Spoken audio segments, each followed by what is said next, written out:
Welcome to The Creature Walked in Florida, my tour of the filming locations of the 1955 film Revenge of the Creature. This project had a few false starts over the years, starting back in around 2013 when I started filming the stuff that was very local to me here in Jacksonville, and then kind of picked back up again in 2020, basically just after the strictest of lockdown restrictions were lifted, and I was able to finally go back out into at least outdoor areas to explore a little bit, and I needed something to do. However, after life started getting back to normal again, the project once again returned to the back burner. 2023 has seen the passing of both Ginger Stanley and Rico Browning. Ginger portrayed the female protagonist in both the first and second films, basically as an underwater double, while Rico played the swimming version of the creature, I believe in all three movies. So with their passings, it felt like it was the right time to finally go ahead, edit together the footage I have, and put it out into the world. While there's still a lot of stuff I would like to go back and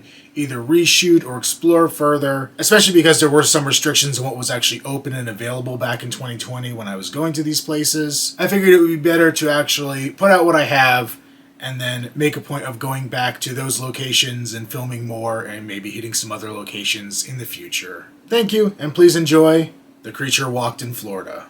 The Universal monsters in their films have fascinated me for as long as I can remember. Their dark atmosphere, gothic sets, and amazing creature design made these films a perfect gateway drug for an aspiring horror fan. As a kid, I would religiously check out the Crestwood House Monsters books from my local library, excitedly poring over details of the movies, many of which I had never seen at the time. As I got older, my horror obsession grew. I became enthralled with the idea of being able to actually visit the locations where movies were filmed. By this time, my focus had turned more towards the slasher films of the 70s and 80s, meaning many of these locations are still around today. Doing the same for the Universal Classics, however, seemed impossible. Both the age of these films, plus many of them being filmed on soundstage sets, meant that there were little remnants of the original shooting locations left. This became especially true after Universal Studios' announcement in 2014 that they would be demolishing Stage 28, the home of the original 1925 Phantom of the Opera set. However, this changed for me when planning to move to Jacksonville in 2011. I learned that Revenge of the Creature, the sequel to the 1954 original, was partly filmed in downtown Jacksonville and some of the surrounding areas. Because the Gill Man was 10 to 20 years younger than the other Universal boogeymen, and the fact that many of these shooting locations are protected wildlife areas, seeing some of these locations firsthand became a realistic goal. The project got put on hold for several years, but a trip to the Museum of Pop Culture in Seattle in fall of 2019 brought me face to face with one of the masks used for the creature in the original movies. This encounter on the other side of the country gave me the push I needed to finally seek out the path of the Gill Man closer to home. So join me as I travel from Jacksonville to the Black Lagoon, all without ever leaving the state.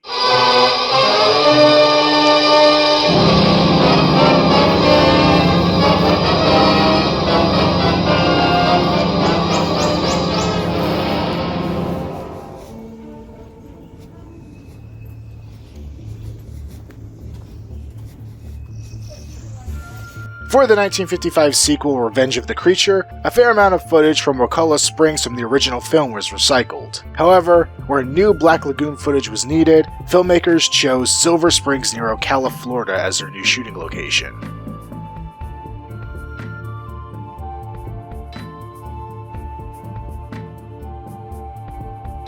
Silver Springs was a popular underwater filming location starting from the 1930s and has been the backdrop to many other movies like Tarzan the Ape Man and the James Bond films Thunderball and Moonraker, as well as appearing in TV shows Sequest and I Spy.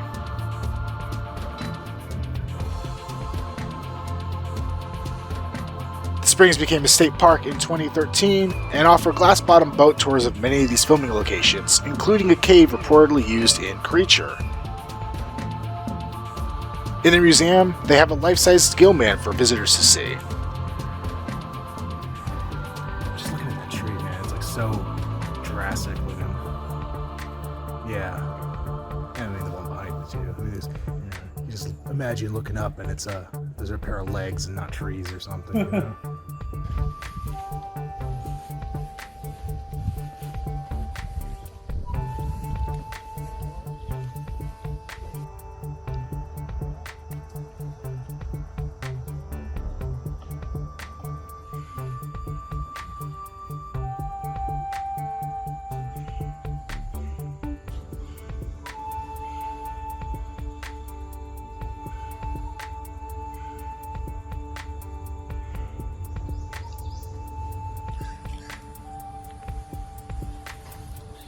Oh, I think it just goes off. I would if it wasn't. God, that's a demon frog. Look at that thing. Oh, hail the Hypnotoad. Why is his ass blue? Wow.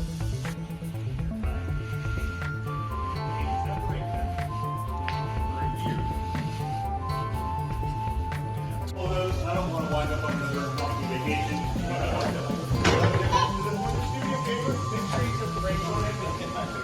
Welcome aboard, guys. Take your time, watch your steps coming down. These red tracks will give you a good idea of where to sit. Welcome aboard, folks. Take your time, watch your steps coming down. Really? Yep, I went that far. Oh, that's awesome. Alrighty, good morning, everybody. Welcome to beautiful Silver Spring State Park. You are currently aboard one of our world-famous class bar boat tours.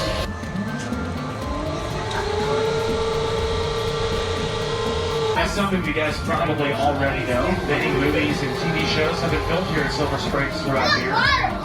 The first one was all the way back in 1916. It was a silent black and white film called The Seven Swans. And since then, world-renowned actors and actresses like Jane Russell, Burt Reynolds, Jerry Lewis, Lloyd Bridges, Tom Cruise, Johnny Weissmuller, and many, many more have all done movies and TV shows here at Silver Springs, and in some cases at this very spring that we're at right now. Now, speaking of movies, folks, by a quick show of hands, how many on board have seen the classic horror movie The Creature from the Black Lagoon? Most of us will. Well, this next spring we'll be coming over today is going to be called the Creature Spring. Now, this is called the Creature Spring because this is the site of where we get our very first appearance of that creature underneath the water in the iconic film. Creature from the Black Lagoon was released back in 1954, starring Richard Carlson and Julie Adams, and to this day it is still considered a horror movie classic at its time. And all underwater shots of that movie were filmed right here at Silver Springs. Now, the most unsung hero of that movie is the creature himself. That guy was a local man who was a professional diver and a swimmer, and to put on a really awkward wetsuit that was the creature costume. And he had to hold his breath for up to 5 minutes at a time while filming his underwater scenes. And to make that more impressive than it already is, the depth of this spring right here reaches anywhere from 30 to 32 feet. When alligators are born, they're about a foot in length, and with each year that they age, they will typically grow about a foot with them.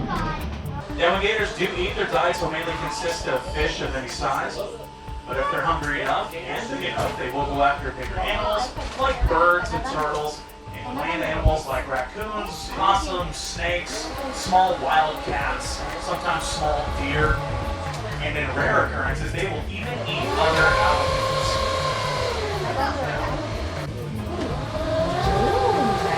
Now, this tree is believed to have fallen somewhere around 200 years ago. It's been sitting right here underneath the water ever since. But as I'm turning the boat, if you guys look underneath the cypress tree, you might see something a little peculiar down there. Perhaps in the shape of a rowboat, you might think. There's also a little small alligator up here in front of us now swimming across. Now, at first, we thought this down here was also a Native American dugout canoe. But we had some researchers out here to take a look at this thing. They determined that between the way the boat was shaped and the simple fact that there were metal fittings throughout this boat, it was then believed that this down here could have been used by some of the Spanish explorers that were discovering Florida during the 1500s. However, about 2 to 3 years ago, we had some divers out here to do some very deep cleaning throughout this entire spring area. And that's when we all learned together that this down here is actually an old movie prop. Yeah. This down here was used during the filming of The Glass Bottom Boat, starring Doris Day, ironically enough. This boat was built to look like some of the original glass bottom boats from the late 1800s.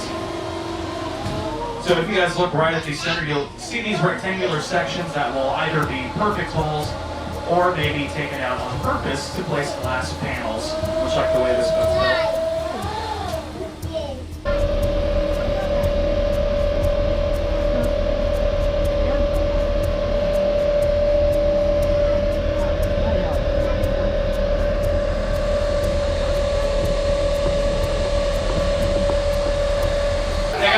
One last thing to show you before we make our way back to the dock. Right around 1967, there was a TV show by the name of I Spy, starring Robert Culp and Bill Cosby.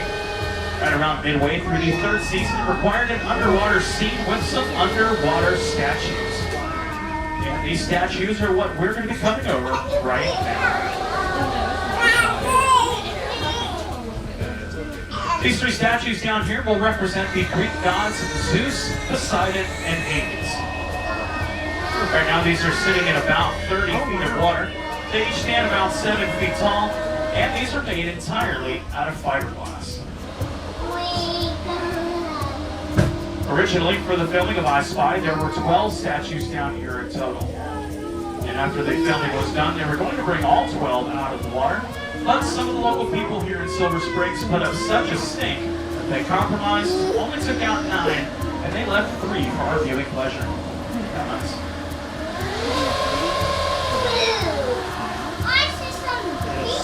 After I Spy, these statues have brief appearances in 3 James Bond movies: Moonraker, Thunderball, and Never Say Never Again. And after that, these down here can be seen in many different movies, TV shows, and commercials throughout the years.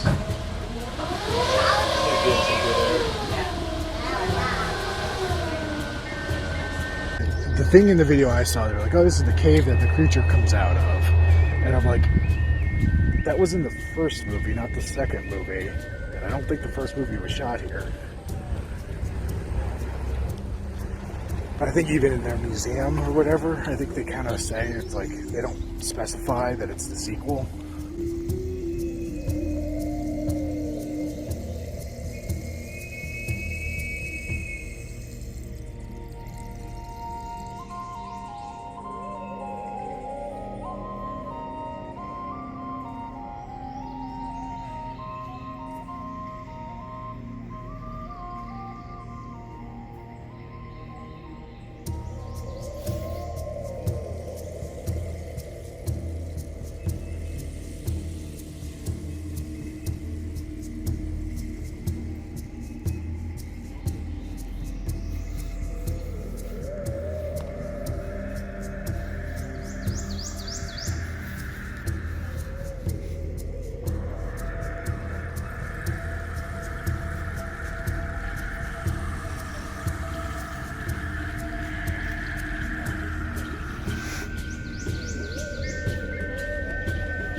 Several of the water surface shots early in the production of Revenge of the Creature were filmed at Rice Creek near Palatka, Florida.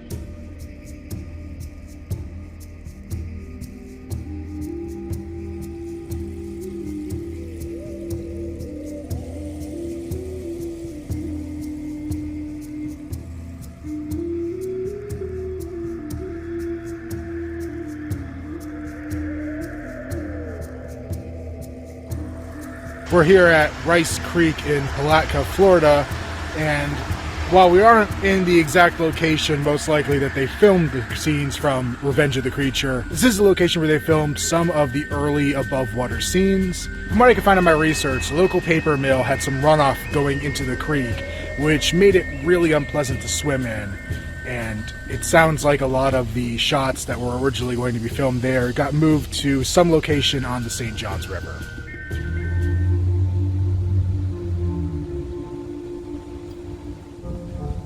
Marineland, just south of St. Augustine, Florida, played the role of Ocean Harbor Oceanarium in Revenge of the Creature.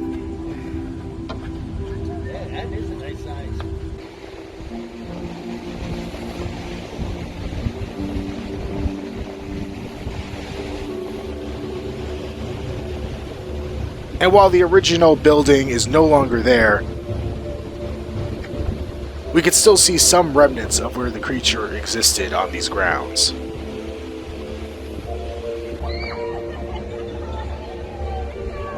The facility originally opened in 1938 as Marine Studios along Highway A1A and was a popular tourist attraction in the area.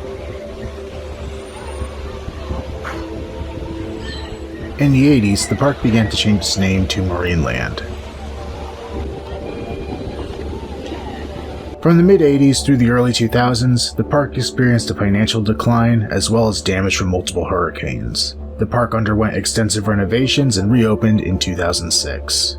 During these renovations, many of the original 30s and 50s structures were demolished due to being in a state of disrepair and replaced with more modern facilities. Well, no, you were just like standing like straight.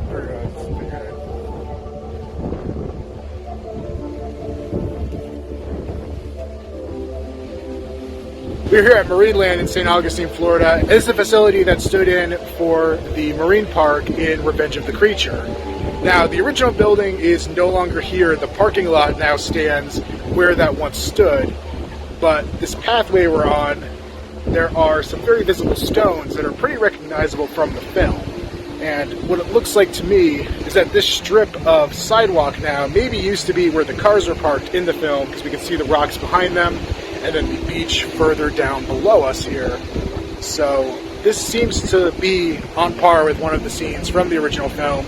Over here to my right, we have the dolphin tanks, and there's some other tanks back on the other side past the parking lot. So it seems that everything was just kind of transposed around where the parking lot now stands for modernizing all this facility. But it is cool to be here where the creature once walked. Actually, that's the whole point of this documentary. Why am I saying that? But even though we aren't able to see exactly where the creature was held in the movie, it is cool to see the pieces that surrounded it and the various landscape that he would have been brought into.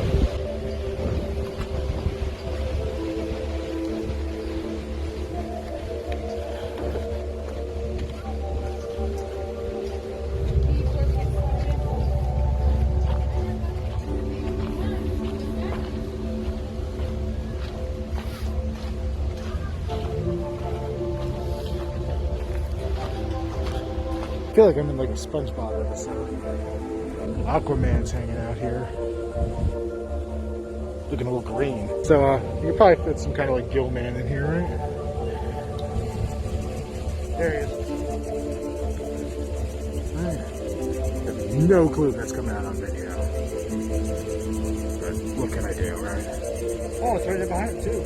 Stick the GoPro in. So I'm now in the parking lot where the original Marineland would have stood, and somewhere down this strip of road here would have been the original Marineland Motel, which is actually featured in the movie as well based on the research I was able to do. However, I was not able to find a location. It's likely no longer there, and it's just really left to guessing as to where it might have actually been.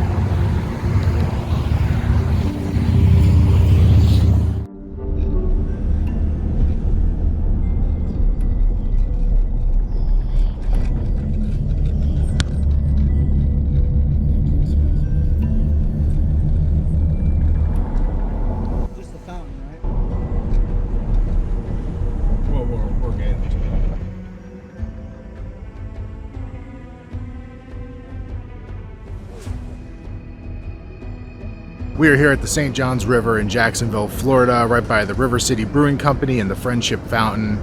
And behind me, more or less, is where the creature would have emerged and attacked the Lobster House restaurant in Revenge of the Creature. The Lobster House burned down many years back, so there's nothing really left of it here.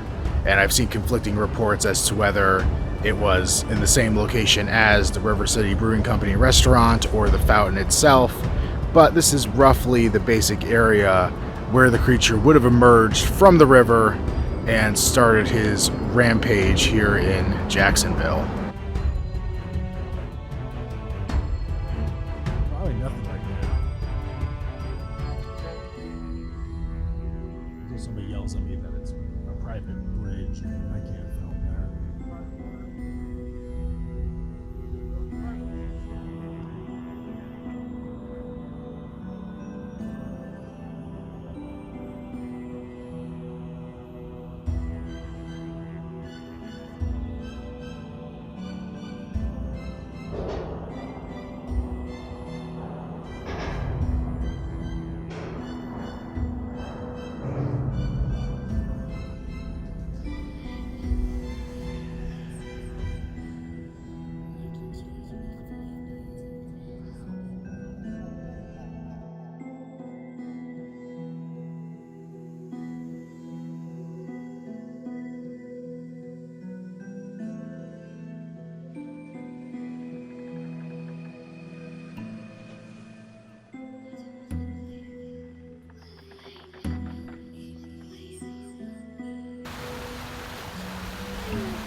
So for extras in the Lobster House scene, they actually pulled a lot of employees from the nearby Prudential Insurance building. Not sure if that's still the one from the film. It looks a little too modern to be from the 50s, but it is right here near the fountain, near where the restaurant would have been back in the day.